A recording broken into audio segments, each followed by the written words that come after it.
6 na mstari wake wa 10. Na usiku wa leo kichwa cha ujumbe wangu nataka kuongea kuhusu kushindana na ufalme wa giza. Haleluya. Kushindana na ufalme wa giza.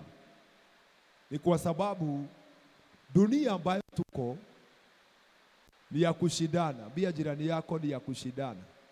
Sijui kama mnanipata vizuri. Mnanipata? Mnanipata wala mko nyuma kidogo? Mnanipata? Akina Mrs. Diko, mnanipata kwa sauti? Uko sawa? Okay, nasema ya kwamba dunia ambayo tuko ni dunia ya kushindana. Bwana Yesu asifiwe sana. Na kwa hivyo kama unataka kufanikiwa katika maisha yako, lazima ukubali kuwa mmoja wa kushindana. Na ninajua ya kwamba tukiweza kuelewa ya kwamba tuko katika dunia ya kushindana, tutaweza kupigana vita vyetu vizuri, na tutaweza kupigana vita vyetu rohoni, na tutapata mambo makubwa katika maisha yetu. Bwana Yesu asifiwe. Ni kwa sababu hakuna kitu utapata rahisi. Lazima uweze kupigana na ufalme wa giza. Lazima uweze kupigana na wakuu wa giza. Lazima uweze kupigana na wenye mamlaka. Lazima uweze kupigana na majeshi ya mapepo wabaya katika ulimwengu wa rohoni. Na hao ndio unakuta ya kwamba tusipoelewa jinsi ya kupigana vita, jinsi ambavyo tunaweza kupigana katika ulimwengu wa rohoni, tupigane na wafalme wa giza, tupigane na wakuu wa giza, tupigane na majeshi ya mapepo wabaya katika ulimwengu wa rohoni, kuna mambo tutakuwa tunatamani na hatuyaoni. Jina la Bwana lipewe sifa. Na ningependa tu nisome Waefeso mstari wake wa 10 kwa Kiswahili kama tunaweza kuwekewa tuone mahali pale. Leo najua ninawaangalia pande ile. Sielewi mmekuja pande hii. Bwana Yesu asifiwe. Tuwekee na Kiswahili mstari wa 10. Inasema mstari wa 10, Waefeso 6 mstari wa 10. Inasema hivi, yaani kuleta madaraka.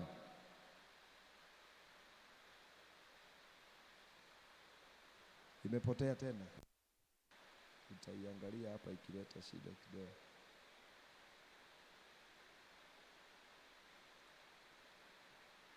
Tusome pamoja hapa mstari wake wa 10 na Mungu ataweza kutubariki. Inasema hivi, hatimaye mzidi kuwa hodari katika Bwana na katika uwezo wa nguvu zake. Nirudie, hatimaye mzidi kuwa hodari katika Bwana na katika uwezo wa nguvu zake. Verse 11 nasema, faeni silaha zote za Mungu mpate kuweza kuzipinga hila za shetani. Ningependa tu nirudie hiyo mistari miwili ya kwamba hatimaye mzidi kuwa hodari katika Bwana na katika uwezo wa nguvu zake. Vaeni silaha zote za Mungu mpate kushinda hila za shetani. Sema amen. Praise God. Paulo anawaambia Waefeso ya kwamba hatimaye muzidi kuwa hodari. Hii dunia kama hauko hodari, kuna mambo hautapokea katika maisha yako. Praise God. Madhabahu kama haya ndiyo yafike mahali yamefika, ndiyo tupenye mahali tumepenya. Kulikuwa na watu ambao walikubali kuwa hodari. Bwana Yesu asifiwe. Watu ambao walikuwa tayari hata kupoteza maisha yao. Watu ambao walikuwa tayari kupigana vita katika rohoni. Bwana Yesu asifiwe. Watu ambao walikuwa tayari kukesha. Watu ambao walikuwa hodari kufunga na kuomba. Bwana Yesu asifiwe. Na kwa hivyo Paulo akawaambia Waefeso ya kwamba hatimaye lazima muwe hodari. Ni kwa nini anawaambia lazima muwe hodari? Ni kwa sababu Paul ameelewa ya kwamba katika ulimwengu wa rohoni vita ni nyingi. Jina la Bwana lipewe sifa.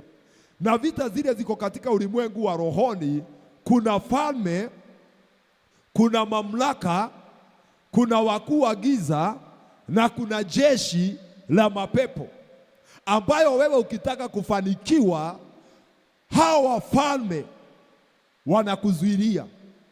Jina la Bwana lipewe sifa. Hao wakuu wa giza wanakuzuilia, hayo majeshi ya mapepo yanakuzuilia. Jina la Bwana lipewe sifa. Na kwa hivyo ukitaka kupenya, lazima udiru na wao, lazima upigane na wao, na ni lazima uwe tayari. Haleluya, Bwana Yesu asifiwe. Ninakumbuka tukikuja mahali hapa Dagoretti, kulikuwa na vita kali sana, na zile vita ambazo zilikuwa ni vita ambazo zilikuwa kali sana sana. Bwana Yesu asifiwe. Kwa sababu kulikuwa na watu ambao walikuwa hodari, lakini sio katika nguvu za Bwana, walikuwa hodari katika nguvu za ufalme wa giza. Na walikuwa wamewekea makanisa viwango ya kwamba kanisa haliwezi kujengwa kanisa ambalo liko na utukufu. Tena kanisa haliwezi kuwa na watu zaidi ya 100. Bwana asifiwe sana. Hiyo ni mambo ambayo yalikuwa yamewekwa. Lakini wakati ambapo Mungu alitusaidia, tukaanza kupigana vita, kuna wafalme tulishinda. Praise God. Na kuna wakuu wa giza ambao tulishinda, na kuna majeshi ambayo tulishinda, na kuna mapepo ambayo tulishinda, tukaingia sasa mahali tumeingia. Jina la Bwana lipewe sifa. Na hapa ambapo tuko sio mwisho wetu, bado kuna mahali pengine ambapo pana utukufu zaidi. Lakini ndio tuingie mahali hapo, lazima tuelewe hapo juu pia kuna ufalme. Haleluya. Kuna wakuu wa giza, kuna wenye mamlaka, kuna majeshi pia ya mapepo ambayo utapigana nayo. Haleluya. Bwana Yesu asifiwe. Haleluya. Lazima upigane na wao mpaka sasa uingie katika mahali pako ambapo pameinuliwa, ambapo utafurahia haya maisha. Jina la Bwana lipewe sifa. So Paulo akawaambia lazima muwe hodari, na muwe hodari katika Bwana. Alafu akawaambia tena, mkiwezeshwa na nguvu za Mungu, muwezeshwe na nguvu za Bwana kupigana na wafalme, kupigana na wakuu, kupigana na wenye mamlaka, kupigana na majeshi ya mapepo. Muwezeshwe na nguvu za Bwana. Haleluya. Na akawaambia number 2 verse 11, akawaambia kwamba na mufae silaha zote za Mungu ili muweze kupinga hila za shetani. Haleluya. Kwa hivyo ni kama kuambia kwamba kama hamutaweza kuunganika na Mungu, kama hamutaweza kushikamana na Mungu, kama hamutaweza kukubali kuchukua silaha zote za Mungu, hamutaweza kupinga hila za shetani. Na hila za shetani ni kusema ya kwamba hapa hautapita, hapa hautaingia, hii baraka hautaiona. Haleluya. Maisha yako hayatasonga mbele, maisha yako haitaendelea, ndoa yako haitasimama, wewe hautapata mali, wewe hautapata kazi, wewe hautapata kujenga nyumba. Haleluya. Praise God. In fact, wacheni waambie, shetani hapendi wakati watu wa Mungu wameinuliwa, wakati watu wa Mungu wamebarikiwa. Kwa sababu hata unapomwangalia kwa Ayubu, wakati alikuja kwa Mungu, alimwambia Mungu, Ayubu huwa anakutukuza kwa sababu ya vile ambavyo umembariki. Haleluya. Praise God. Anamwambia Ayubu huwa hakuogopi, huwa hakutukuzi kwa sababu ya jambo ya kwamba anakupenda, huwa anakutukuza kwa sababu ya vile umemlinda. Huwa anakutukuza kwa sababu ya vile umebariki kazi ya mikono yake. Kwa hivyo hii ni kutuambia ya kwamba shetani hafurahii. Haleluya. Wakati ambapo afya yako ni njema, shetani hafurahii. Wakati anaona ndoa yako imesimama, shetani hana furaha. Wakati anasikia umepata promotion kwa kazi, yeye hapati furaha. By the way, kuna mtu mmoja ambaye alikuja mahali hapa akatuambia mama yake alikuwa mwalimu, na wakati ambapo alipata promotion, hapo magonjwa yalimuanza. Jina la Bwana lipewe sifa. Haleluya. Yani kupandishwa tu cheo, magonjwa yalimuanza, na ni magonjwa ambayo unaenda hospitali, yanakula pesa nyingi na inatafutwa haipatikani. Haleluya. Na ni promotion tu amepata, kupandishwa tu cheo. Wakati alipandishwa cheo, magonjwa haikuwa na yeye, yakaanza kumuanza, yakamfinyiria. Sasa akawa hata haendi kazini, kwa sababu shetani hapigi makofi wakati anasikia umepata promotion. Wakati anasikia ya kwamba kuna mlango wako umefunguka, kuna mahali ambapo Bwana anataka kuachilia baraka yako, kuna mahali ambapo Mungu amefungua mlango kwa ajili ya mtu wa Mungu. Na ndiposa unaona shetani alikuwa na uchungu sana, anamwambia Mungu, huyu Ayubu hakuogopi kwa sababu ya kwamba moyo wake unapenda kuogopa, lakini ni kwa sababu ya vile umemlinda. Yani kumbe hata shetani hafurahi wakati ambapo Mungu amekuwekea ulinzi. Haleluya. Praise God. Yani wakati Mungu amekuwekea ukuta, shetani hafurahi. Wakati mali zako zinaongezeka, shetani hafurahi. Wakati washirika wanaongezeka mahali hapa, sisi tukifurahia, shetani anakuanga na machungu. Na kwa hivyo hila zake ni kumaliza mali yako, ni kuharibu ndoa yako, ni kufutwa kazi, ni biashara yako kufungwa na kuisha. That's why Paulo aliwaambia muvae silaha za Mungu. Haleluya. Ndio upigane na ufalme ule, ndio upigane na shetani, ndio upigane na majeshi ya mapepo. Na akawaambia faeni silaha zote za Mungu, ndio muweze kupinga hila za yule mwovu shetani, ya kusema ya kwamba mahali Mungu alisema nitaingia, nikivaa silaha za Bwana, ninasema shetani upende usipende, haleluya, hautanizuilia kuingia mahali ambapo Bwana alisema nitaingia. Baraka ambayo Mungu amesema nitakuwa nayo, shetani akisimama aseme ya kwamba sitaipata, akisimama kwenye hila zake, nami ninasimama kwa silaha ya Bwana, nasema ya kwamba Bwana anaweza fanya mambo yote, na kusudi lake kwenye maisha yangu halitazuiliwa. Jina la Bwana lipewe sifa. Haleluya. So ni lazima wapendwa tuelewe ya kwamba katika maisha yetu, dunia ambayo tuko nayo, ulimwengu ambao tuko nayo ni ya kushindana. Haleluya. Nashukuru Bwana kwa sababu ya neno ambalo liko kwenye Matthew chapter 11 verse 12, ambalo linasema ya kwamba tangu wakati wa Yohana Mbatizaji ufalme wa Mungu hung'ang'aniwa, nao wenye nguvu wanauteka. Bwana Yesu asifiwe.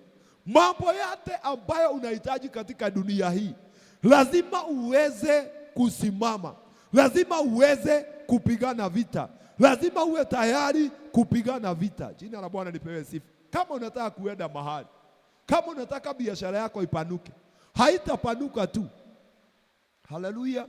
Lazima upigane vita na useme itapanuka by fire by force. Haleluya. Na hapo unasema by fire by force, mtu hukuwa tayari kufa kupona. Amen. Lakini hatuwezi kukufa kwa sababu tunatumia silaha za Bwana, tunatumia silaha za Mungu, na tunasema maroho yote ambayo yanapinga nipate mali, ninaiondoa kwa jina la Yesu. Haleluya. Bwana Yesu asifiwe. Alafu akawaambia verse 13, verse 13 hapo, verse 12 wamewaambia faeni silaha zote za Mungu mpate kuweza kupinga hila za shetani. Alafu verse 12 wakasema ya kwamba kwa maana kushindana kwetu sisi si juu ya damu na nyama, bali ni juu ya falme na mamlaka, juu ya wakuu wa giza hila.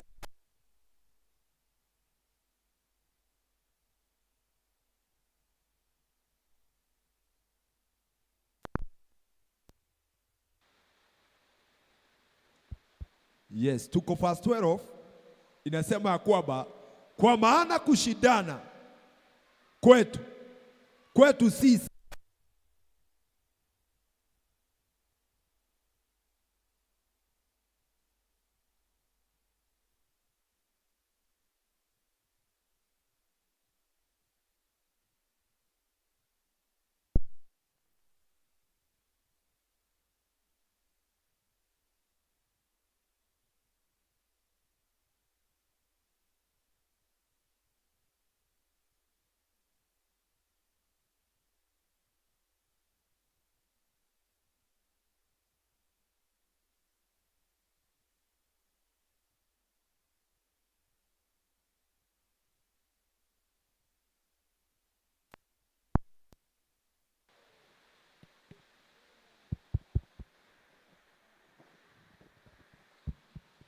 Amen.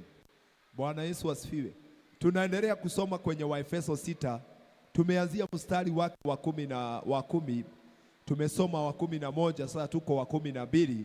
Inasema ya kwamba kwa maana kushindana kwetu sisi si juu ya damu na nyama, bali ni juu ya falme na mamlaka. Kwa hivyo Paul anawaambia lazima tuwe hodari katika Bwana, na ni lazima tuweze kufaa silaha za Mungu wetu. Haleluya. Silaha lazima tuweze kuwa nazo, kwa sababu hakuna mtu ambaye anaweza kuenda kupigana vita kama hana silaha. Hata wanajeshi wetu hawawezi kuenda vitani kama hawana silaha za kwenda kupigana vita. Na sisi kama waaminio, sisi tunapigana vita vyetu katika rohoni, na hatuwezi kwenda kupigana vita vyetu katika rohoni kama hatuna silaha za kupigana vita. Bwana Yesu asifiwe. Amen. Lazima uwe na silaha, kwa sababu kama utapita upenye mahali ambapo baba yako hakupenya, upenye mahali ambapo nyanya yako hakupenya, lazima ukuwe na silaha. Praise God. Bwana Yesu asifiwe. Nawaambia hii kwa sababu mimi kuna mambo mengi nimesoma katika familia yetu. Amen. Watu wetu ni wazuri, lakini hawakuwa na ile kitu ambacho ni yani kuwa na ule wito wa Mungu ama ule mzigo wa kazi ya Bwana. Yani wako na Mungu lakini hata maombi ni shida. By the way, kuna wakati moja mama yangu aliuliza mke wangu, hii maombi yote mnaombanga ni ya nini? Na ameokoka bado. Bwana Yesu asifiwe. Kwa sababu sasa alafu wanasema sasa hiyo mambo mingi ukiambia Mungu atakupatia gani? Umemwambia maneno mingi, atakupatia ni gani? Atakupatia ama na ingine ni kama kelele, kwa sababu namuongelesha na vitu zingine hasikii. Sasa hiyo hasikii ni ile ya lugha. Bwana Yesu asifiwe. Hawakuwa na ufunuo. Amen. So kama kuna maroho ilisema hawatajenga, hawangeweza kujenga, kwa sababu hawana silaha yoyote ya kupigana na ile maroho. Inasema kwenye hii familia hakuna mtu anaweza kujenga. Kwenye hii familia hakuna mtu ambaye anaweza nunua gari. Kwenye hii familia hakuna mtu ambaye anaweza somesha watoto. Praise God. Kwenye hii familia hakuna mtu ambaye anaweza ingia kwenye ndoa na adumu kwenye ndoa. Na hizo ni maroho ambazo zinakuaga kwa kila familia. Amen. Hizo ni maroho. Ukiona familia ambayo imebarikiwa na magari, hiyo familia Haleluya. Kuna vita imepigana. Ukiona familia ambayo imebarikiwa ati ya kwamba wanaingia kwa ndoa, kufanya harusi, wanafanya harusi na hizo harusi zinadumu, hapo kuna vita imepiganwa. Bwana Yesu asifiwe. Kuna mtu alipigana vita, lakini jamii nyingi huwa tunapingwa kabisa. Wengine tunapingwa hata kujenga kanyumba nyumbani. Jina la Bwana lipewe sifa. Nimeshuhudia kwetu nyumbani, area ya kwetu, mtu anajenga nyumba, akimaliza anakufa. Nimeshuhudia watu ambao wanaweka msingi wa nyumba, akiweka msingi wa nyumba anagojeka. Hallelujah. Praise God. Nimeshuhudia familia ambayo unaweka msingi wa nyumba unafutwa kazi. Maana kule kuna maroho ambayo inasema ya kwamba hapa hakuwezi kujengwa nyumba ya maana. Na nimeshuhudia hata familia ambazo ukifuga mifugo haiwezi kutomboa, kwa sababu kuna maroho inasema ya kwamba hapa hakuwezi lishwa kuku, hakuwezi lishwa mbuzi, hakuwezi lishwa ng'ombe. So unakuta ya kwamba familia nyingi ziko na hizo vita. Haleluya.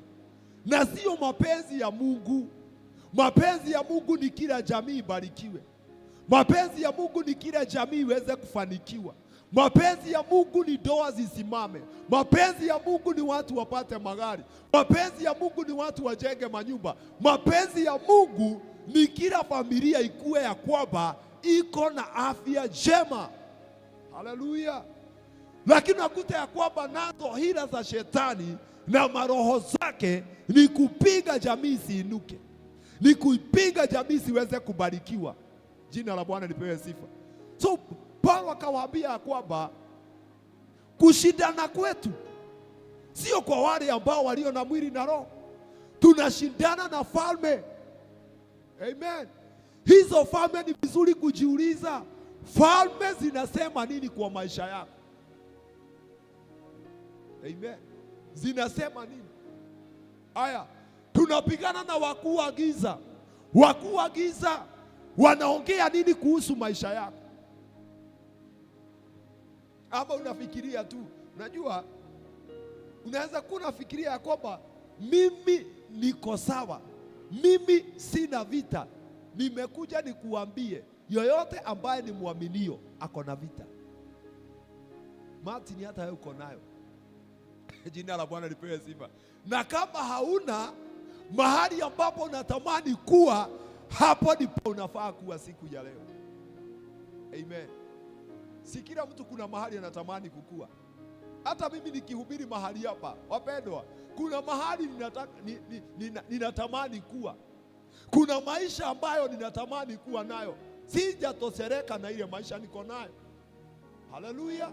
Kwa sababu ninaona kuna maisha mazuri kuliko yale ambayo ninakaa.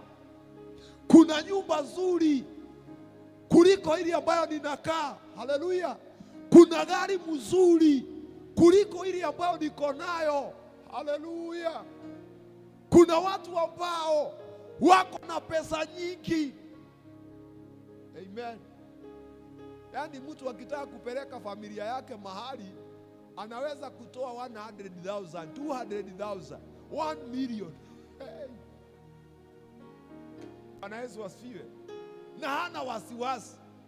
Na hata kuna mtu ambaye gari ikiharibika kidogo mahali pa 1000 kama 300, baada ya kutengeneza hiyo anaenda kwa duka anakuja na gari nyingine. Jina la Bwana lipewe sifa. Hujawahi ona mtu kiatu imekatika kidogo inatupwa ananunua ingine mpya? Kuna maisha ambayo mazuri kuliko ile ambayo tunakaa. Na hiyo maisha ni yetu. Haleluya. Praise God. Hiyo maisha ni ya muaminio. Vile uliwahi kutembea mahali ukaona nyumba za kifahari zimejengwa, hiyo ni maisha ambayo hata kwako wewe mwenyewe wafaa kuwa nayo. Jina la Bwana lipewe sifa. Haleluya. Nilikuwa ninaona makanisa ya mawe na tamani kanisa la mawe. lakini nilikuja kujua ya kwamba kujenga kanisa la mawe sio rahisi. Praise God. Maana hata wakati tulikuwa tunajenga, vita ilikuwa kali, mpaka mwingine mtu ananiambia kwamba nimeona mtu akija akasimama watu wakijenga, akaachilia maneno, mafundi wote walikuwa wanajenga wakaenda. Na washa nikuambie, akikuja kusema hivyo baada ya wiki moja, hauna hata pesa ya kulipa mafundi. Haleluya. Pesa inakosekana. Unajaribu kutafuta pesa ya kurejesha mafundi kwa kazi hauna. Kwa sababu katika ulimwengu wa rohoni, wafalme na wakuu wa giza na wafanyao kazi katika ufalme wa giza walitumwa wasimamishe hiyo kazi.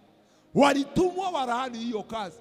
Walitumwa wazime hiyo pesa ambayo inafanya kazi.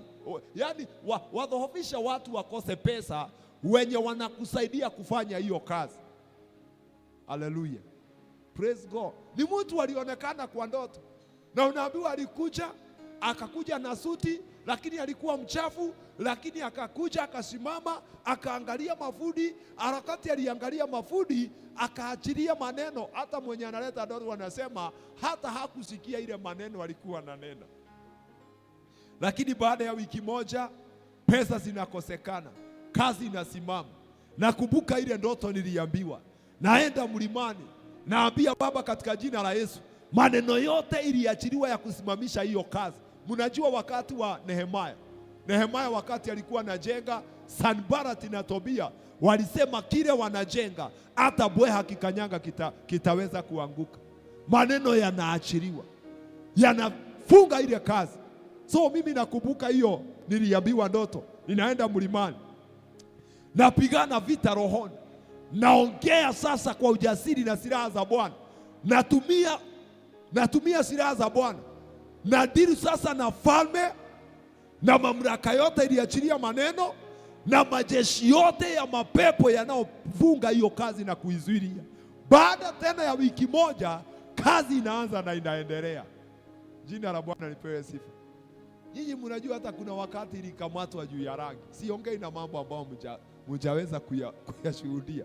Yaani unajenga unamaliza, lakini pesa ya rangi inakosekana. Umejenga na mamilioni ya pesa, lakini pesa ya rangi hata haijafikisha 1,100 na inakosa. Kwa sababu gani? Falme, mamlaka, majeshi ya mapepo yanasema ya kwamba hakuna vile ambavyo mutamalizia hiyo kazi.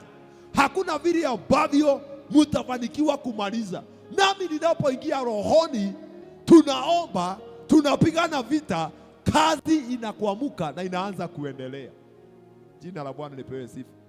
Sasa ni vizuri uelewe ya kwamba mimi mahali ambapo ninataka kuenda, kuna falme ninapigana nazo, kuna majeshi ninapigana nayo, kuna wakuu wa giza ninapigana na wao. Na hawa wanasema nini kwenye maisha yangu? Kwa maana kuna wengine wanasema utakufa mapema. Haleluya. Na usipopigana na wao, basi wewe unaona ya kwamba kuna watu wengi wanakufa kifo cha mapema. Jina la Bwana litukuzwe. Haleluya. Bwana Yesu asifiwe. Unakuta ya kwamba wanasema wewe utakufa mapema, hautafikisha miaka 50, hautafikisha miaka 80. Na wewe usipodilu na hiyo maneno yao, ukitumia silaha ya Mungu, unakuta ya kwamba umepata ajali, umekufa. Unakuta ya kwamba sijui umeambiwa ya kwamba ni pressure umekuwa nayo na unakufa. Unakuta ya kwamba unakuta ya kwamba umeambiwa sijui ni damu yako, sijui nini, sijui kichwa yako, sijui ni mikia gani imepitisha damu, na unakuta umekufa kwa sababu haukupigana vita rohoni. Maroho ya magonjwa unapigana nayo, na unasema ya kwamba kupitia mapigo ya Bwana Yesu mimi nilipona. Haleluya. Praise God. Unasimama na neno la Bwana. Mimi si mara moja ama mara mbili niliwahi kuota nikiwa mgonjwa sana, na wakati ninaamuka kwenye hiyo ndoto, sasa ninajua ulimwengu wa giza umenipangia magonjwa nisihubiri, umenipangia magonjwa nikufe mapema.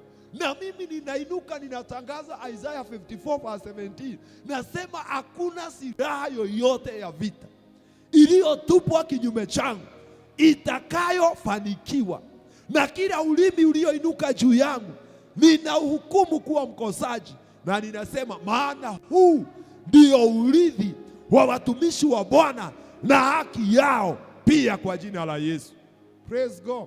Wengine wananiletea ndoto, Pastor, tumeota ukiwa umepata ajali, umekufa. Wewe nasimama na lile neno David alisema ya kwamba na mimi sitakufa, nitaishi nitangaze matendo ya Bwana. So yule alikuwa ameachilia kifo anaona ninaendelea.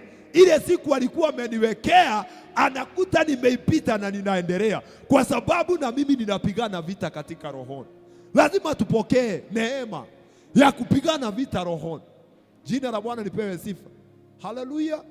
Lazima upigane vita, kwa sababu tusipopigana vita magonjwa yanakuja yanatuangamiza, mapepo yanaachilia magonjwa yanatumaliza, maroho yanatuzuilia, ndoa zetu zinakuwa na vita, kazi zetu zinakuwa na vita. Lazima upigane vita, na unasema hata mambo yale haikutendwa na wazazi wetu nitatenda.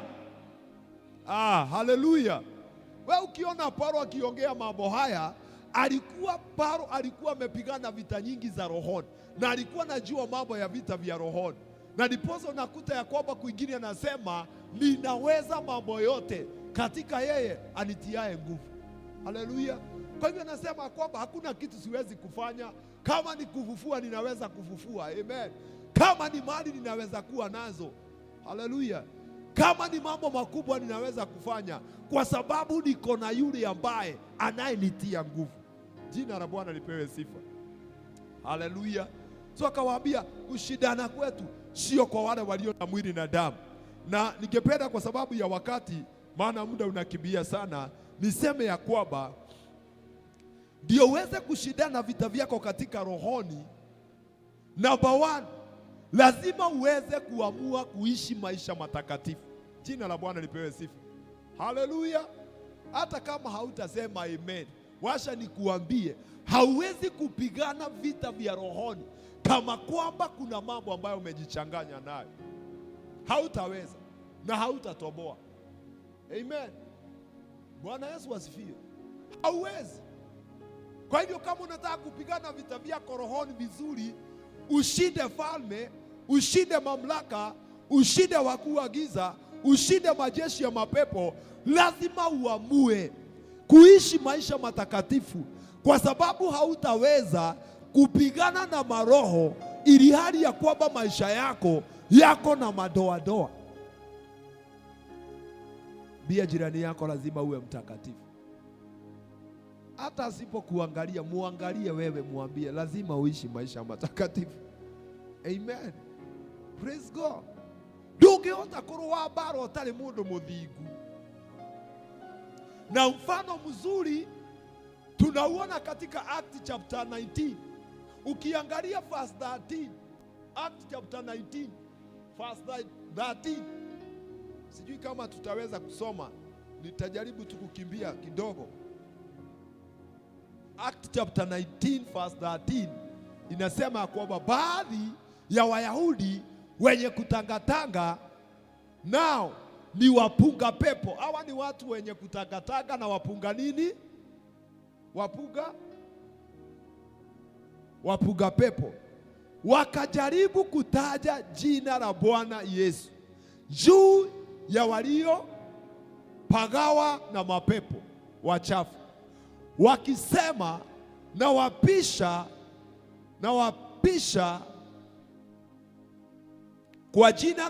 kwa jina la Yesu yule anayehubiriwa na Paulo. Twende fasi ingine. Walikuwapo wana 7 wa mtu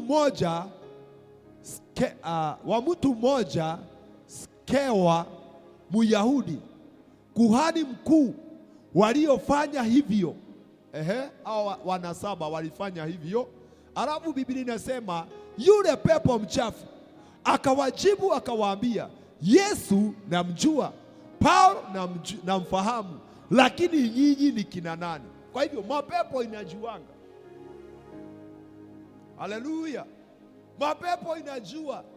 Hata wakati unaenda kusimama katika vita vyako, unasema misingi yote ya mapepo, maroho yote ya umaskini, maroho yote yanaopiga familia yangu, na ikemea kwa jina la Yesu wa Nazareti. Kama haujakaa vizuri, itakuuliza swali. Halo, tusalimiane tu wapendwa, munipende tu. Bwana Yesu asifiwe sana. Itakuuliza, maana tunaona Biblia inasema pepo aliwauliza. Sasa nyinyi munakuja kuniuliza nini? Munapigana na mimi, munapigana na mimi kwa njia gani? Anawauliza, na ni mapepo inawauliza. Na hiyo ndiyo mapepo yale tunapigana na yao. Inasema ya kwamba hautaenda mbali, inasema ya kwamba ndoa yako haitasimama, inasema ya kwamba hautapata promotion, inasema ya kwamba hautatumiwa na Mungu, inasema ya kwamba wewe hautatumikia Mungu katika familia. Yaani unaenda kupigana nayo, inakuongelesha. Yule pepo mchafu akawajibu akawaambia, Yesu namjua na Paulo namfahamu, lakini nyinyi ni nani? Kwa hivyo ndio upigane vita vyako vizuri, lazima uamue kuishi maisha matakatifu. Hapo juu tumesikia walikuwa watu wenye kufunga pepo na walikuwa watu wenye kutangatanga. Ambia mtu lazima tukatae kutangatanga. Hey, haleluya. Leo uko kwa mshawi, leo uko kwa diviner, leo umepewa kitu kingine ya kufunga hapa.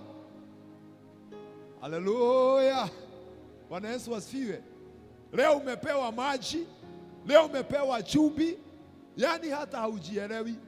Na by the way, na leo uko na mpango wa kando. Jameni, utanyoroshwa. Halo. Lazima uamue, mimi nataka kupigana vita, lakini lazima uweze kuishi maisha matakatifu. Bwana Paulo, mapepo hata inasema Paulo tunamjua. Kwa hivyo ni kulingana na vile ambavyo vinapima Paulo. Hiyo maroho inampima Paulo, inajua huyu ni mtu mtakatifu wa Bwana. Alafu inasema hata Yesu mwenyewe tunamfahamu. Lakini nyinyi unakuja kusema kwa jina la Yesu ninang'oa misingi ya babu yangu. Nyinyi ni kina nani? Na unajua kuna misingi ingine iko na miaka 300. Na hiyo ndio inasema ya kwamba huku hakuna mtu ataolewa. Hii ndio inasema huku hakuna mtu atapata gari. Hiyo ndio inasema huku hakuna mtu ambaye atajenga nyumba. Hiyo ndio ambao unasema kwa jina la Yesu ninang'oa misingi ya kwetu. Inakuuliza haleluya, inakuuliza wewe ni nani? Wewe ni nani? Na unajua kuna maroho ya familia. Wakati niliitwa, nilienda nyumbani, nikasema nimeitwa kama mchungaji. Usiku huo niliporudi hapa Nairobi, maroho ilinitokea usiku, iliniuliza life, ikaniuliza kwenu nani ambaye aliwahi kuwa mchungaji? Kwa hivyo hata mapepo inajua kwetu hakujawahi kuwa na mchungaji. Yaani mapepo inajua. Imagine zinakuuliza nani kwenu wewe, kwa sababu unasema utakuwa mchungaji. Nani kwenu aliwahi kuwa mchungaji? Kumbe mpaka mapepo inajua. Tulizuilia mama yako, tulizuilia nyanya yako, tulizuilia ndugu yako, tulizuilia dada yako. Sasa wewe Martin unatokea wapi? Unataka kuwa mchungaji? Zinajua. Na ukisikia zikisema hivyo zinajua, kuna watu kadhaa walijaribu kuwa wachungaji, wakakosa kuelewa kupigana vita vya rohoni, wakazuiliwa. Nawe sasa umechipuka na unataka kutokea, unaanza kusema kwamba mimi nitakuwa mchungaji. Ziliniuliza life. Na washa nikuambie hivi, sio tu kuwa mchungaji, hata kuoa kwa harusi ya church. Mapepo inajua ni wasichana wangapi ambao walikuwa wafanye harusi. Amen. Wakaangushwa kabla ya kufanya harusi, hawakufanya harusi. Mapepo inajua ni watu wangapi ambao waliwahi kuwa na maono ya kujenga kwenye familia, lakini wakapigwa na wakazuiliwa. Jina la Bwana lipewe sifa. Haleluya. Mapepo inajua ni watu wangapi kwenu. By the way, hata kule ambapo hujawahi kanyaga gari na kuna watu wamezeeka na wengine wamekufa, sio kusema hao watu walikufa tu hivyo, walikuwa na maono. Amen. Haleluya. Walikuwa na maono, lakini kuna maroho ilisema huyu hawezi kununua gari, huyu hawezi kujenga, huyu hawezi kuolewa, huyu hawezi kusoma. Mapepo inajua hata watoto wale wote ambao kwenye familia walizuiliwa wasisome. Amen. Na inajua.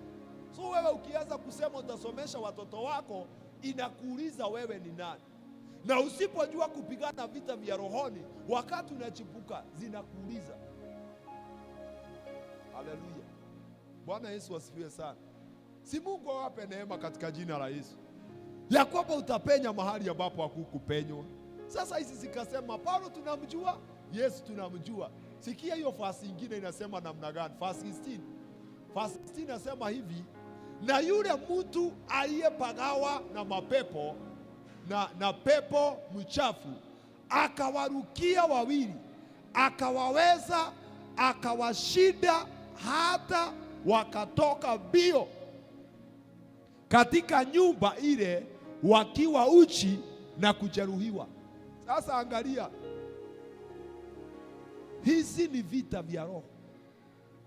Biblia inasema walipoulizwa maswali hawakuona ya kujibu, kwa sababu namba 1, naona ya kwamba hawakuwa wamesimama vizuri. Na Biblia inasema baada ya maswali wakarukiwa, wakakamatwa. Sema wakakamatwa.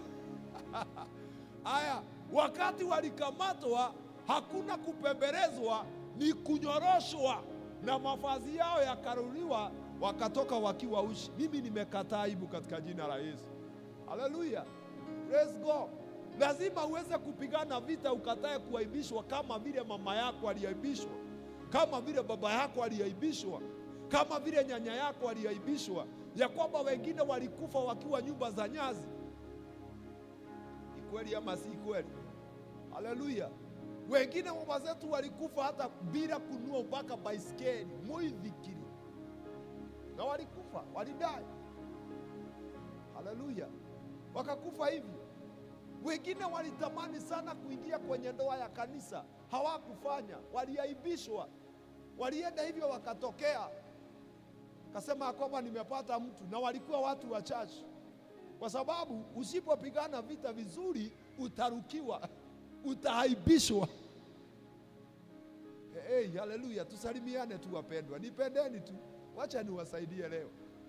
Unaweza kurukiwa, na baada ya kurukiwa ni kuaibishwa. Amen. Haleluya. Unaaibishwa, unakufa bila chochote, unakufa bila kusomeza watoto wako. Nimekataa katika jina la Yesu.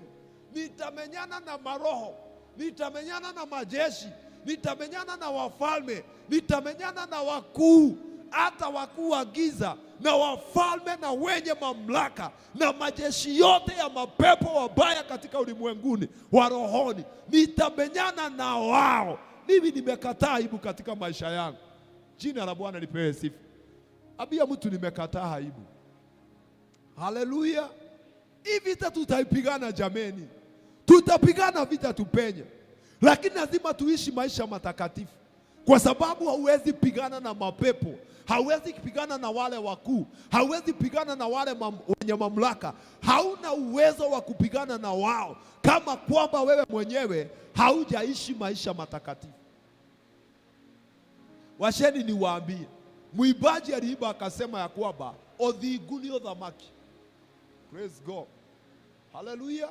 Othiguni othamaki. Haki ni ufalme.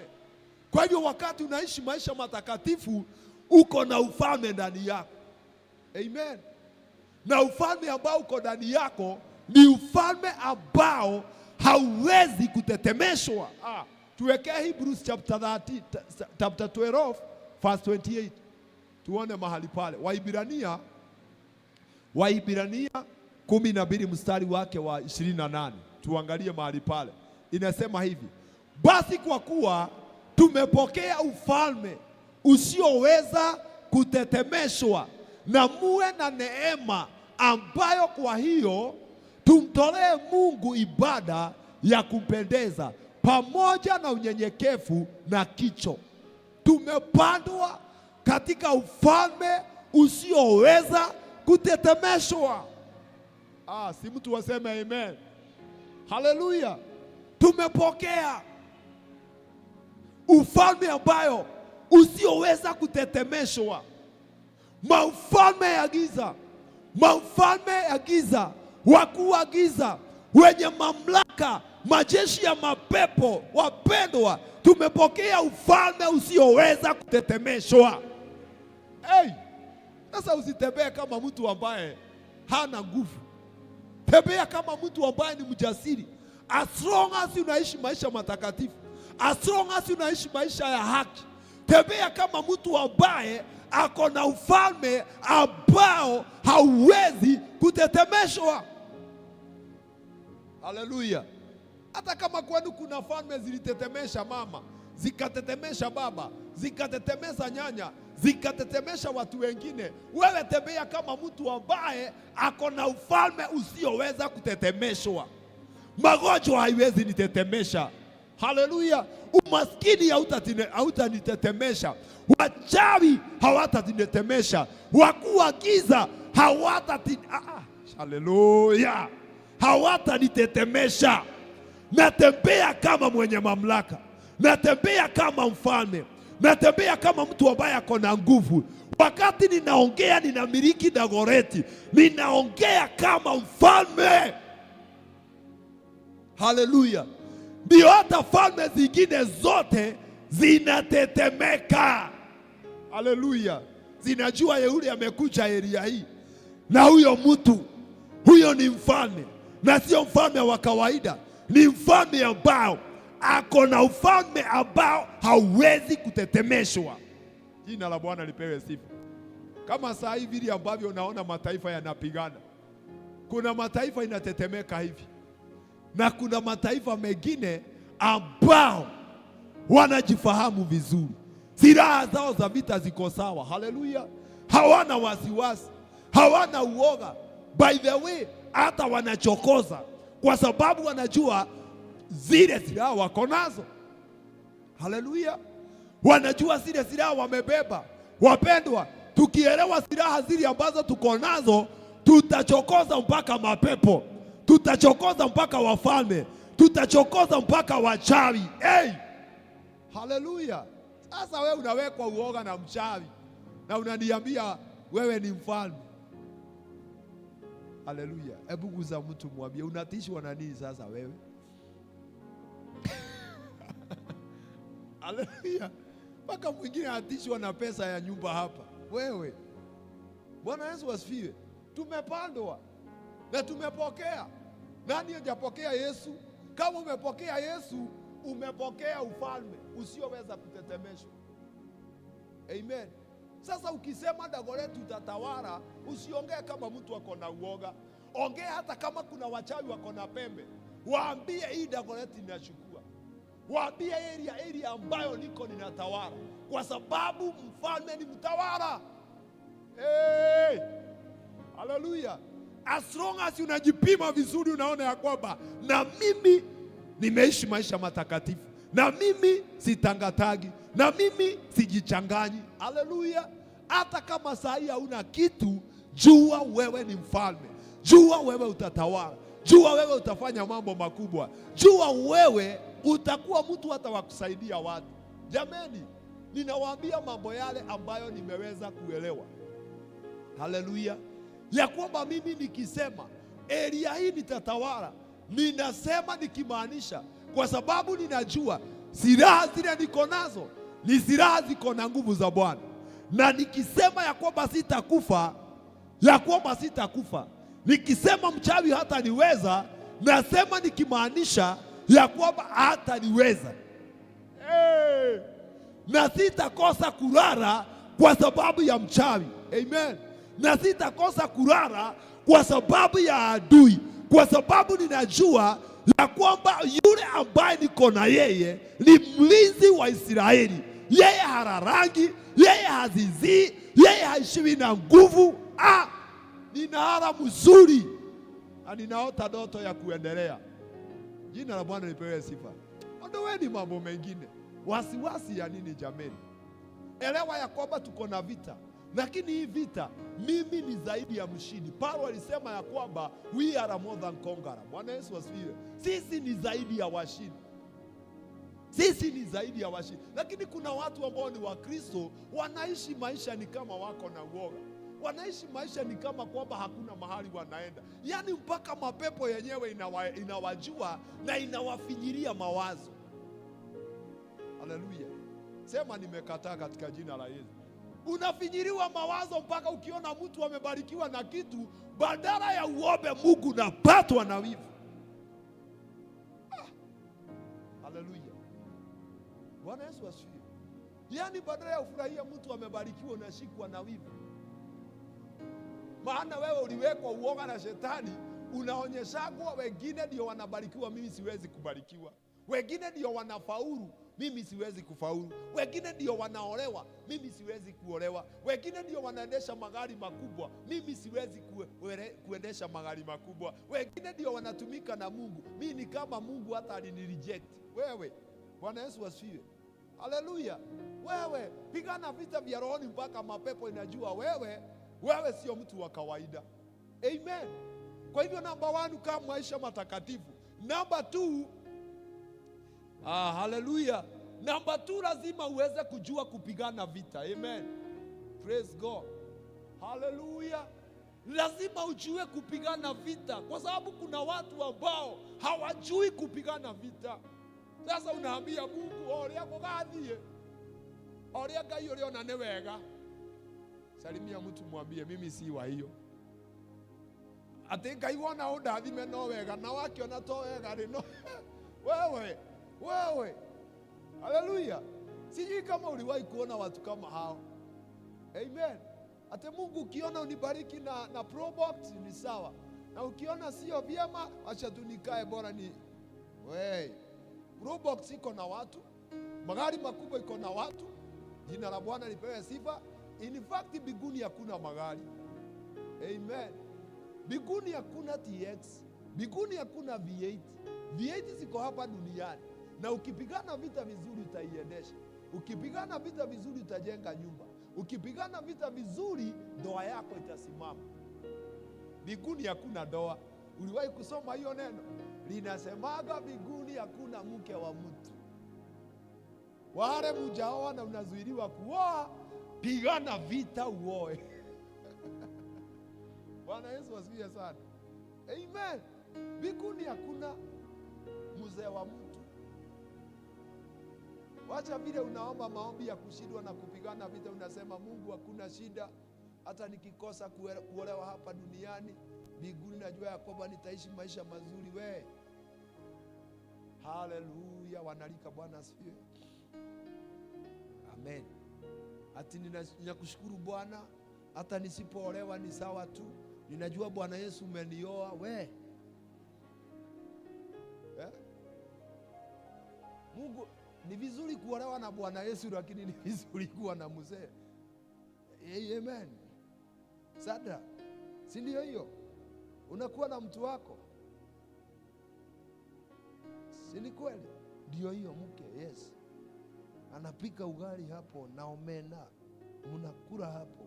Mbinguni hakuna ugali, mbinguni hakuna omena, hakuna chapati, hakuna kitanda. Unaona? So lazima upigane vita, useme ya kwamba lazima nioe. Amen.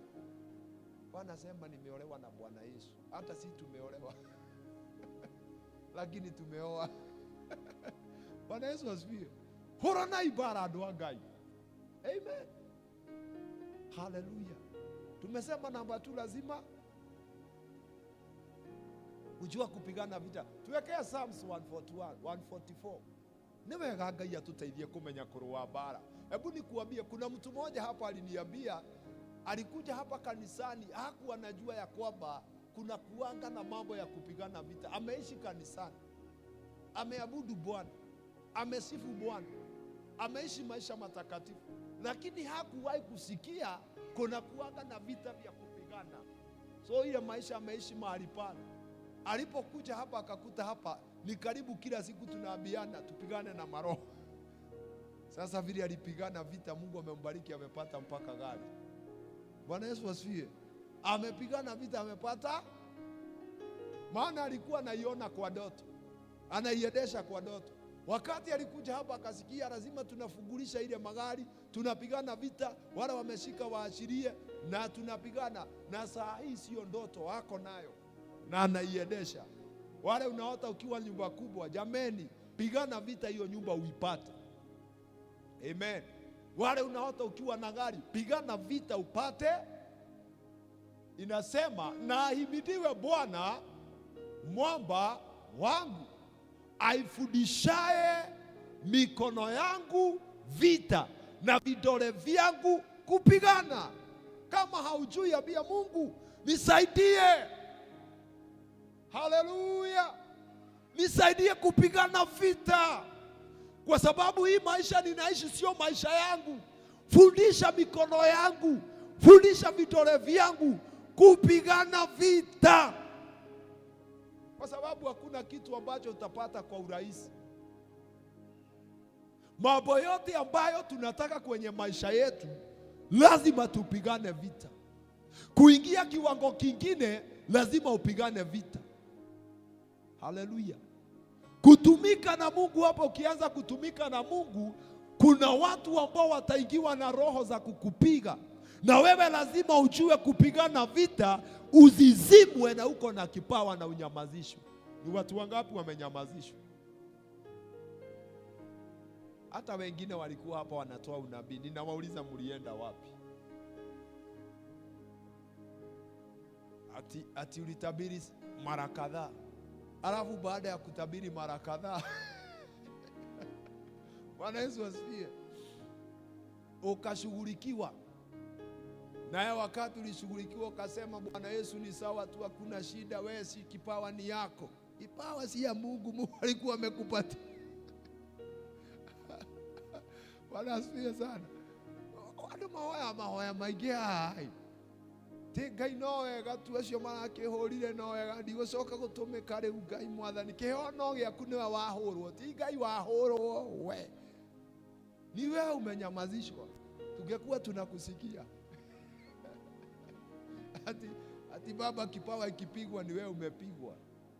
Wewe ni ushughulikie wale wanakushughulikia. Amen. Na useme kipawa yangu itafanya kazi. Wewe unajua ni mara ngapi niliwahi kupigwa sauti ipotee? Saa kadhaa ninakuja hapa nasikia sauti yangu. Hamujawahi sikia mpaka nikiwaambia pale mnisaidie kuomba. Hamujawahi sikia? Wangapi waliwahi kusikia nikiwaambia hivyo? Nisaidieni kuomba. Sauti najaribu kutoa na nimekuja niko na mahubiri. Nasikia sauti imekamatwa. Sasa ninajaribu, nasikia ni kama mpaka ninaangalia watu wa mashini, kwa nini mnanizimia mashini? Kumbe sio watu wa mashini, ni hapa ulimwengu wa rohoni. Ninakamatwa, ninyamazishwe. Lakini na mimi ninakuwa kama wazimu kwa sababu ya Mungu. Amen. Ninasema nimekataa kunyamazishwa. Ikisikia kama imekataa na ishika hivi.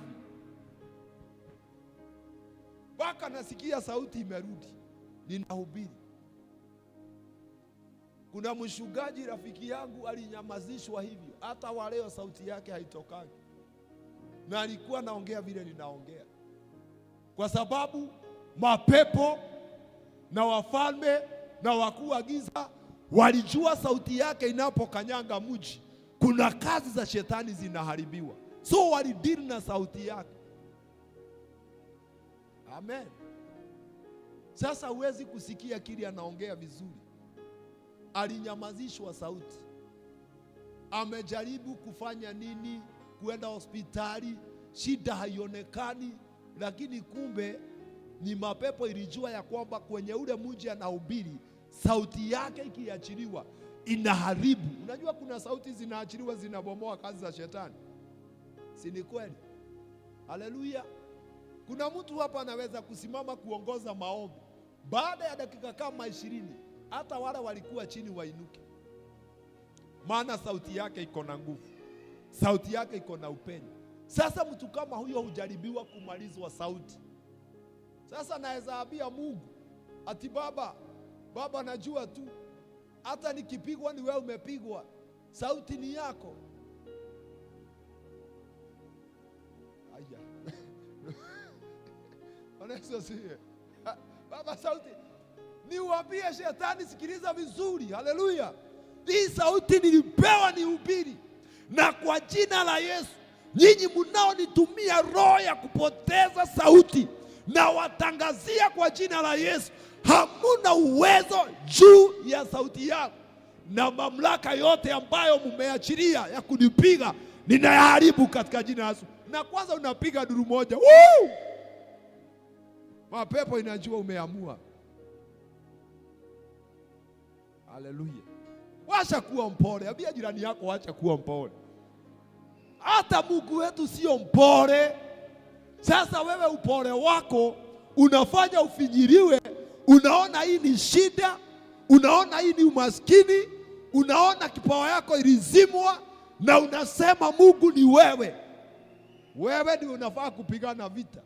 That's why mtumishi wa Mungu anamwambia Baba, na ahimidiwe Mungu mwamba wangu, afundishaye mikono yangu vita na vidole vyangu kupigana. Hajasema Mungu anipiganie, amesema Mungu anamfundisha. Akishamfundisha, haleluya, na yeye vidole vyake vinapigana. Na ndio Daudi alishinda vita, kwa sababu alisema ya kwamba wewe umekuja kwangu na upanga, mimi nimekuja kwako kwa jina la Bwana wa majeshi, na siku ya leo itajulikana Mungu haokoi kwa upanga. Haleluya, praise God. Na wakisha kusema hivyo, hakumwambia Mungu ingilia kati, alishukua mawe. Hey, Bwana asifiwe. Bwana, mnaambia Mungu ingilia kati, ni sawa. Wewe endelea na hiyo maombi, lakini ni vizuri kuchukua hatua. Hey, haleluya. Uchukue hatua, uende kwanyu siku moja, uzunguke hiyo saba yote. Haleluya, praise God. Na useme hapa kutajengwa manyumba, na useme hapa kutasimama magari, na useme kwenye hii mchanga watu watafanya mambo makubwa. Haleluya. Ndio yule mshawi alizunguka hapo, akute sasa mfalme ameingia, na mfalme amesema, jina la Bwana lipewe sifa. Mimi si mara moja niliwahi kuenda kwetu, ninazunguka shamba kona tu kona, ninatembea miguu, ninatangaza hata usiku wa manane. Haleluya. Mpaka wakati mwingine ninaona nikitembea hivyo, ninaona kama mtu kamekuja kameniangalia hivi. Nikikaa nikuenda koragona. Hey, unaona kama mtu kamekuja direct kukugonga. Nami nasema katika jina la Yesu. Lakini hiyo ilikuwa serious. Ndatomagerwa mondo kiruru. Ninatumiwa mtu anakaa kifuni, na anakuja akiwa na ukali. Na mimi nafanya hivi, nakuja tunadili na yeye, anadisapia. Ikifika hapa anadisapia. Na hiyo ndio imenisaidia kwetu. Hapa hii kanisa liko hapa, kanisa la kwanza. Niliamuka nyumbani nikaongozwa na Mungu kuja kuomba saa 9. Wakati nilikuja, mimi sijawahi ona ile kitu niliona. Mtu ambaye anaweza kuambia ni mtu anaitwa Abros. Niliomba maombi ya kupigana vita. Nilikuwa napigana na maroho ya mji. Amen. Hiyo maombi ya saa 9 nikapigana na maroho. Washa nikuambie, mimi sijui huyo mtu alifungua dirisha namna gani. Na ni mzee ambaye hana meno hata jino hata moja. Na si doto, sisi mwambii mambo ya doto. Niliona mzee mara moja amechomoka. Akusakata. Praise God. Niliona mzee amechomoka, ameweka mkono hivyo pale kwa dirisha. Na unajua Karumu kalikuwa turuka turumu, so hauna mahali pa kupotelea. Amen. Rumu ilikuwa imetoka hapo mpaka hapa. Sasa So ni kusema hapa hakuna kutoroka. Unaona mzee ndiye huyu na mzee ndiye huyu na mzee hana meno na mzee ameweka mkono hivyo. Mimi nikaona kuliko nitoroke nigonge ukuta, na mimi nikaweka mkono hivyo. Tuliangaliana hivyo, tukaangaliana, nikanena na lugha. Mwangi alikuwa amelala akaamuka, akaona mzee na yeye akaweka mkono hivyo, tukanenea mzee, mzee akadisapia. Nyinyi mnacheza. Haleluya. Kumbe misingi ya hapa haitaki maombi. Haleluya. Nigi nyomuthi ungeragia gucokia mbica yongo na ti ya kiroto. Saa 9 na kitu na dakika hivi mzee alienda hivyo akadisapia. Na kutoka hapo ndio nilijua Dagoretti sio mchezo. Bwana Yesu asifiwe. Na kutoka hapo ndio niliamua kupigana vita zingine. Nimepanga maombi ya kuomba. Mke wangu ameanguka, ameenda hospitali. Mtoto ameanguka, ameenda hospitali, na nimesema siachilii vita, kwa sababu ninajua ya kwamba hizi vita ninapigana kuna mahali nimeingia. Labda kama singeshughulikia ule mzee, maana wakati nilikuwa nimeweka mkono hivyo, nilikuwa nasikia kuna nguvu ambazo anaashiria, na mimi nasema Jehova, hiyo mikono yangu naweka hivi. Mzee alishindwa na nguvu, sijui kama ni kuanguka, alianguka, alienda wapi, lakini baada ya muda kidogo kaona mzee amedisapia. Nikauliza Mwangi, ni nini hii? Niambia ngai. Haleluya. Unajua wakati alikuwa ameinua mkono hivyo, alafu amekondoa hiyo keni hivyo kimuru, nilikuwa nasikia kuna nguvu zinataka kuniangusha. Amen. Unasikia kabisa kuna nguvu zinataka kukuangusha. Sijui kama kuna mtu aliwahi, hata kama ni kuota, uliwahi kupigana na mtu ambaye ako na nguvu zinataka kukuangusha? Nani aliwahi kuota ndoto kama hiyo? Hakuna. Mjawahi diri na watu wako na nguvu zaidi, unasikia ni kama zitakuangusha. Nyonga mutile mwakoro inywe. Haleluya. Kwa neema ya Mungu tulishinda. Kwa hivyo lazima ufundishwe jinsi ya kupigana vita. Alafu namba 3. Haleluya. Namba 3,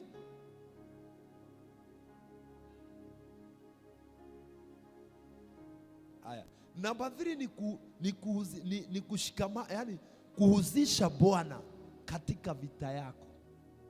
Amen. Vita zile unaona ni kali, husisha Mungu. Amen. Bwana Yesu asifiwe. Mwambie hii Mungu, tunapigana, Baba kuja na nguvu zako zote na uwezo wako. Haleluya. Hii vita naomba unipe msaada wako. Na tunaona mtu kama Joshua alihusisha Mungu vita yake, mpaka akaambia Baba, simamisha jua. Halo.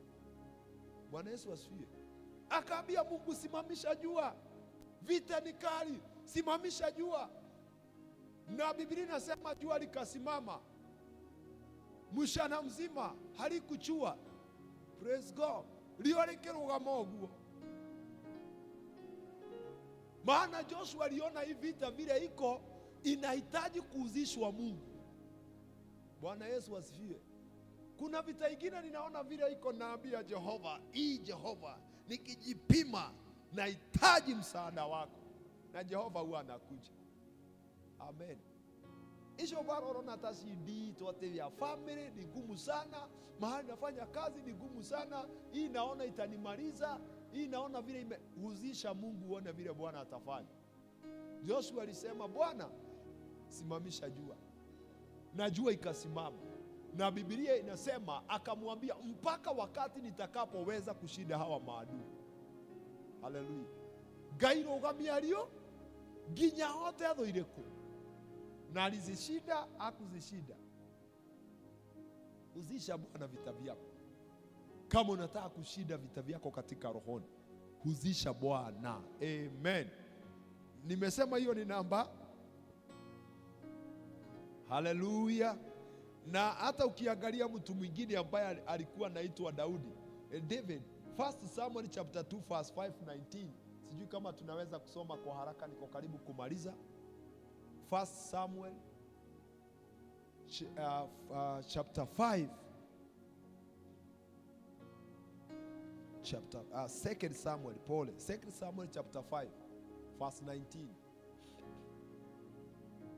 Angalia vile Daudi hapa anasema, ni vizuri kuhusisha Mungu. Basi Daudi akauliza kwa Bwana akasema, je, nipande dhidi ya Wafilisti? Utawatia mkononi mwangu? Naye Bwana akamwambia Daudi, panda, kwa kuwa hakika nitawatia Wafilisti mikononi mwako. Hapa tunaona David anaenda vitani, lakini kuna kitu anataka kumuzisha Bwana. Anamwambia, Baba, niende nipigane na hawa watu. Mungu anamwambia enda, kwa sababu wote nitawatia mikononi mwako. Praise God, haleluya. Ni vizuri kumuzisha Bwana. Hata kama unaenda kupigana na misigi ya kwenu, huzisha Bwana, mwambie ninaenda nyumbani siku 3, na hizi siku 3 ninafunga na ninaomba, na ile misingi yote imekuwa ikizuilia sisi kuendelea katika familia, Baba, naomba uwe pamoja na mimi. Amen. Na ni vizuri saa zingine, si hapa tunafunga, tembeaga nyumbani, kwa sababu watu wengine vita nyingi haziko hapa Nairobi. Watu wengi vita ziko nyumbani. Amen.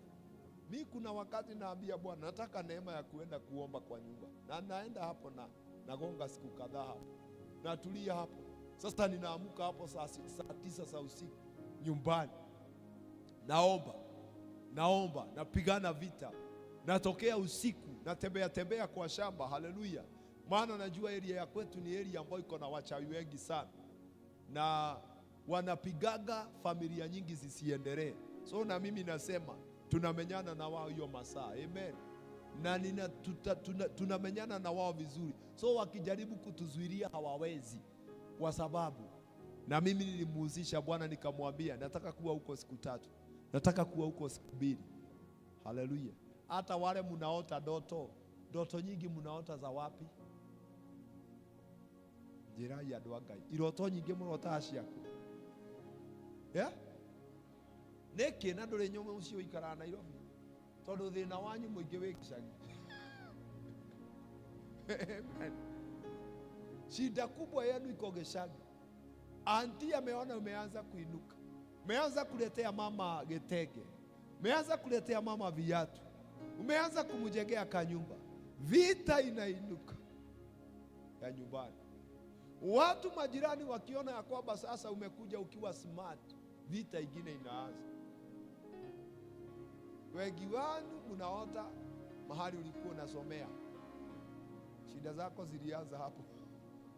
Ngine unaota pale nyumbani. Hata wengine hata ile kanyumba mlibomoa na mkajenga ingine, unaota ukiwa ndani ya hiyo. Na nginya nigatharirio, no ni korarota mwina susu wanyu mugiota mwaki. Vita zetu nyingi ziko nyumbani. Hata mimi ninapowaambia, ndoto nyingi zile zinakujanga, naotanga zikiwa za tauni ya kwetu, kashule ya kwetu, nyumbani kwetu, ndoto nyingi ni za hapo. Dagoreti inakujaga moja mbili. Kisha poli niwe kwa nyitono no Nairobi. Haleluya. Unaotanga tu hapa karibu. So vita yetu nyingi iko home. Maana nyumbani ndio wanakujua vizuri. Nyumbani ndio wanakujua vizuri. Tena nyumbani ndio wanakupiga sana usibadilishe jamii yenu. Maana walisikia msichana fulani alienda Nairobi, ndugu fulani alienda Nairobi, na wanasemanga Nairobi ndio pesa hii inakuanga. So hawataki ubadilishe jamii yenu. Ndio maana unaonaga mara zingine ndoto zako zote ni za geshagi. Maana huko ndio unashughulikiwa vizuri, maana unajulikana. Huko ndio wanauma mchanga wa hapo kwenu nyumbani. Wanasema kwamba ino family ndigete hivi. Na wewe usipoenda hapo na uende na mafuta ya Bwana utangaze Jesus name, niliokoka, hii mshanga imebarikiwa, lazima tutajenga, lazima tutafanya mambo. Washa nikuambie, utakuwa unapata pesa Nairobi na hakuna kitu unafanya nyumbani. Msichana mwingine alikuwa naota hapa na shosho yao nyumbani, anakuja hapa ninamuombea. Dakika ya mwisho ndio aliniambia shosho yao alikuwa ameongea, akasema ya kwamba wewe hautaishi Nairobi. Na washa nikuambia, hata kama alikuwa anaishi Nairobi, sijui kama alirudi, lakini ukweli ni kwamba alikuwa anaishi Nairobi. Maisha inakaa kukaa Geshagi. Najua unaweza kaa Nairobi, lakini maisha inakaa ya Geshagi. Muranyitona ndiraiga. Bwana asifiwe. Yaani unakaa Nairobi, haukai life kama ya Nairobi, unakaa kama uko Geshagi. Paka unaona hakuna tofauti, ndio wengine mnafuruto mpaka unasikia unasema hata hii Nairobi imekuwa ngumu. Washa nirudi nyumbani silipi nyumba. Si ndivyo? Hata kuna mtu hapa anasema hivyo. Negusoka Geshagi todo. Geshagi dirare hanyo. Ni kusukumu, umesukumwa. Pigana vita na useme kama Ibrahimu. Ibrahimu aliambiwa toka kwa watu wenu, enda katika kule nitakuonyesha, na huko ndio nitakubariki. Mimi nikiota ndoto kama hizo, ninaambiaga shetani, sikiliza, pamoja na wachawi, pamoja na waganga, pamoja na wafalme, Geshagi nilitoka. Geshagi ni kutembea, nitakuwa natembea. Amen. Nairobi ndio ninakaa, maana ndio kuna baraka yangu. Sasa niulize, Geshagi ningetoa watu kama nyinyi niwahubirie? Geshagi hata unahubiri watu hawatoi sadaka. Analeta mahindi na nyeni. Bwana asifiwe. Halafu nisukume niende Geshagi mahindi. Susan, tukatalie Nairobi. Haleluya. Geshagi nani atakuitia kibarua kupatie 500? In fact saa hizi imepanda ni 280.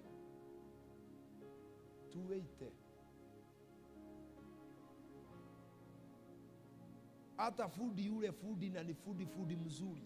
Foodi analipwa 700 na 800. Unisukume niende nikajengee watu Geshagi. Nikijua Nairobi wanalipa, yule amelipa kidogo ni 12. Washa nikae kwa 12. Unaonaje? Mko tayari tupigane vita? Bwana asifiwe. Hey, Geshagi ni wapi utakutana na Apple?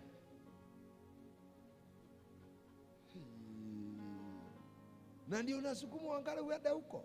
Siendi. Praise God. Hapa ni pazuri. Amen.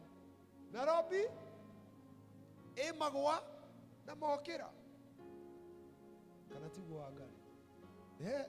Unaweza kaa hivyo hapo kwa Nairobi, msikia mtu amekupigia simu, nilikuwa nataka kukuona. Haleluya.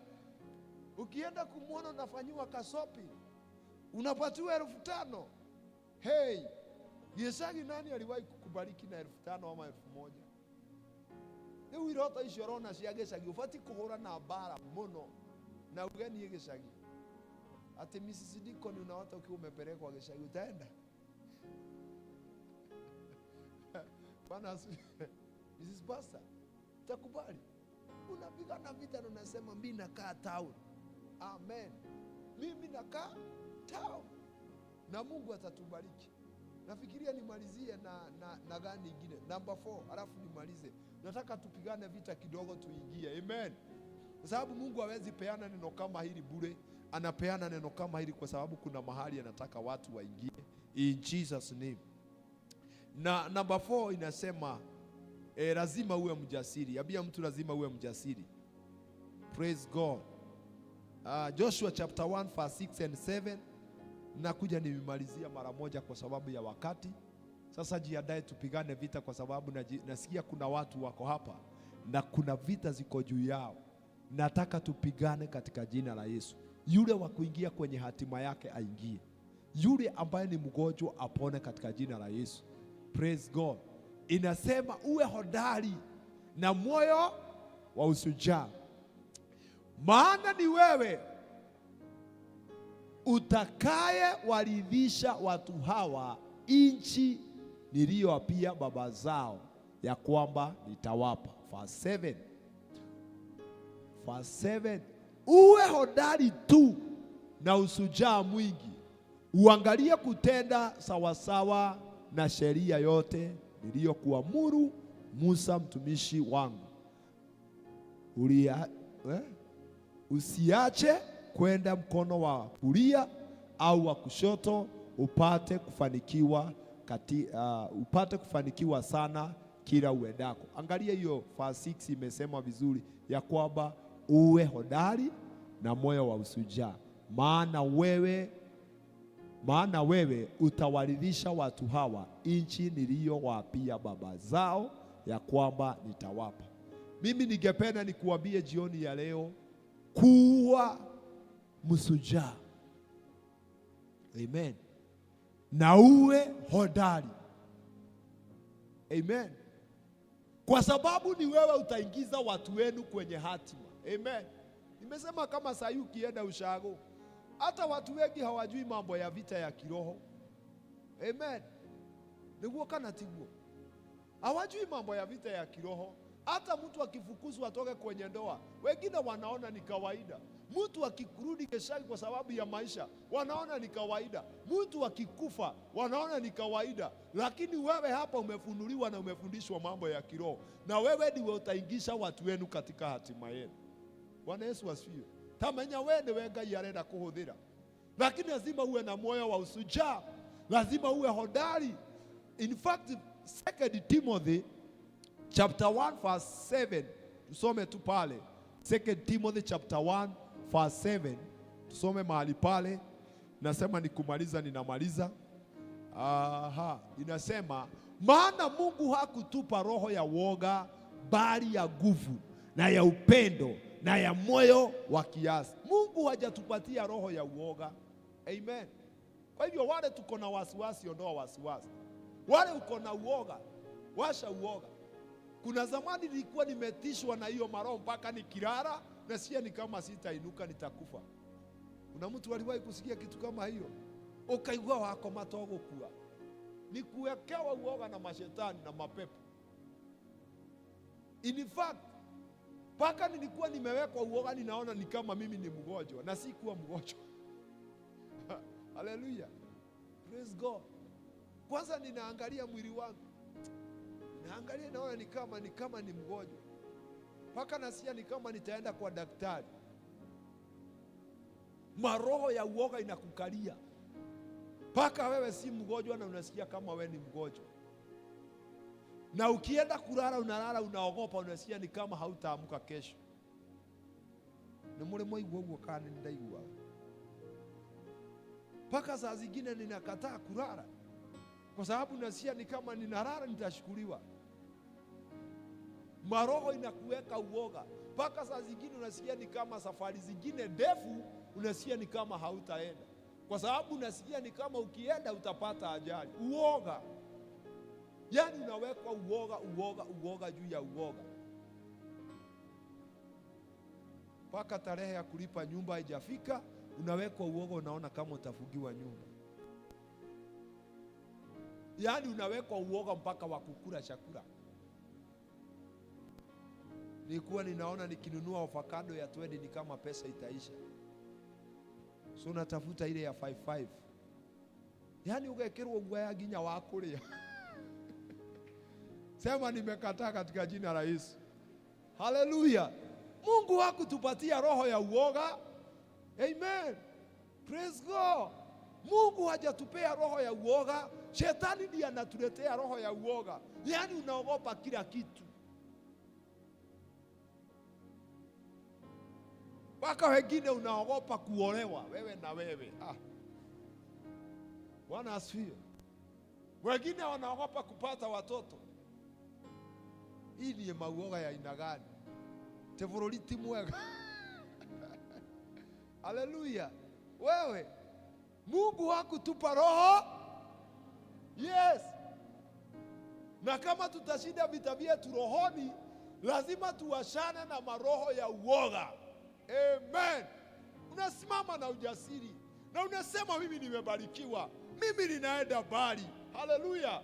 Mimi nitasomesha watoto wamalize, mimi nitaishi maisha. Yani unaondoa uoga. ndani ya moyo wako. Maana Mungu hajatupea roho ya uoga mpaka unaogopa ati kama kwamba utakufa mapema. Sasa ndio unaweza jiletea shida ya kufa mapema. Na ndio ameendelea na ndo makoletwa makihura na bara ishi. Bwana Yesu asifiwe. Paka imagine ya tukikuja hapa kutabiri, unatabiri na uoga, maana unasema pastor reverend ya kugate ya leo. Sasa ni mimi niliweka sauti ama ni Mungu? Si utoe sauti. Ni nini wewe? Nyinyi mnaona kama nahubiri na uoga? Kama nimewekwa neno na Mungu, na nihubiri na ujasiri kuenda vile kutaenda. Watu waongee vile wataongea. As long as ni Mungu ameweka ndani yangu, nitaliongea kwa ujasiri. Hallelujah. Praise God. Imagine sasa kama ningekuja hapa na shika hii microphone na tetemeka na waambia hallelujah. Lazima tupigane vita vya roho. Hallelujah. Nikuambie kaa ujasiri. Amen. Kaa gumu. Amen.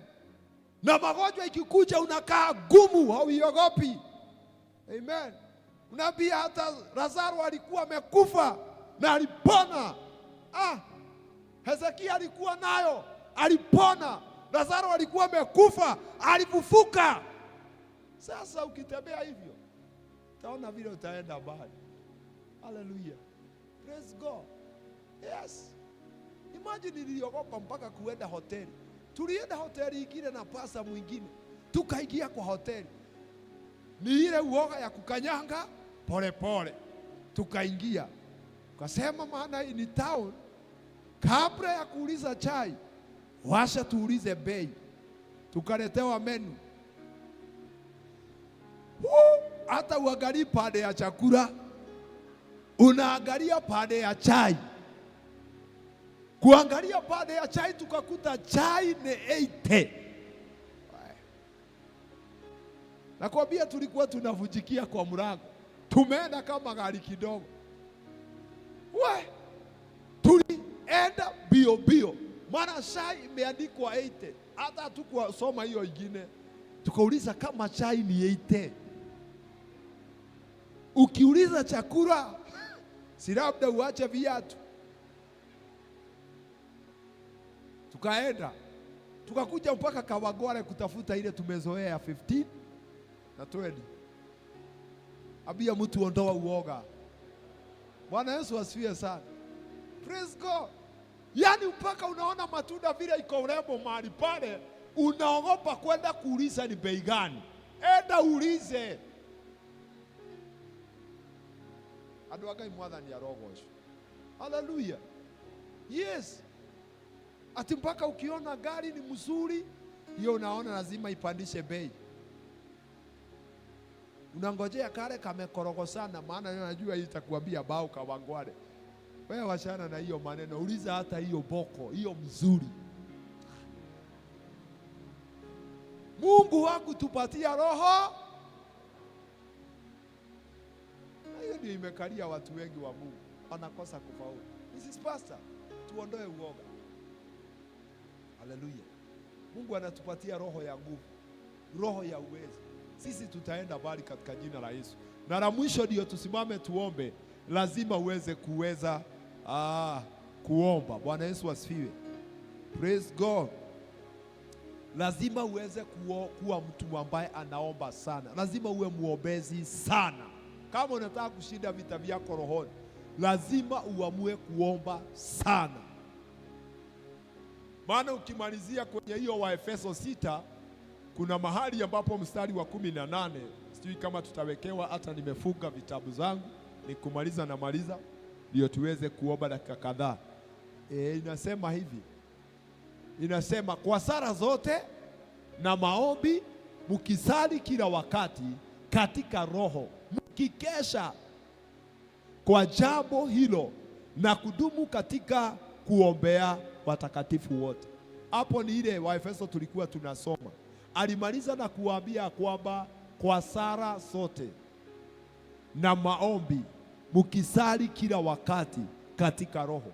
Kawaambia kama mnataka kushinda vita, lazima muweze kuomba kila wakati. Lazima muweze kukesha. lazima muweze kufanya maombi na maombezi na kuomba sana. Ambia jirani yako kuomba sana. Wale mnakataa maombi, ninawahurumia, kwa sababu hautashinda vita vya rohoni kama hauna maombi. Danieli, kile kilimsaidia baraka zake kuachiliwa ni kwa sababu ya maombi. Amen. Paulo na Sila waliomba, milango ya gereza ikafunguka. Jina la Bwana lipewe sifa. Kazi hii unaona mahali hapa imetendeka, na zile zingine zitatendeka kwa sababu kuna watu ambao wanaopigana vita kupitia maombi, wanaosema ya kwamba lazima tupanuke, wanaosema lazima tuendelee, wanaosema lazima tufanikiwe. Haleluya! Wanaosema lazima wafanyabiashara wainuliwe, lazima wale ambao wako kwenye maofisi wapate promotion, watu ambao wanasukuma wengine waingie mahali, ndio wakibarikiwa nao wanakuwa baraka kwa kazi ya Bwana. Na tunajenga kile ambacho hatujajenga, tunanunua kile ambacho hatukuwa nacho, kwa sababu kuna watu ambao wanaopigana vita kwenye maombi. Haleluya, praise God, haleluya. Lazima kama tutashinda vita vyetu rohoni, lazima kuwe na watu ambao wanaomba maombi ambayo sio ya kupima pima, maombi mengi. Na tukiomba maombi mengi tutapata ushindi. Angalieni vizuri wale mmekuwa katika kuomba, uangalie wakati ambapo tumeenda chini kimaombi, mambo yetu yanaendaga kama imekamatwa, si ni kweli? Lakini wakati ambapo tunazama kwenye maombi, watu wanaomba, hapo ndipo nasikia miujiza imetendeka.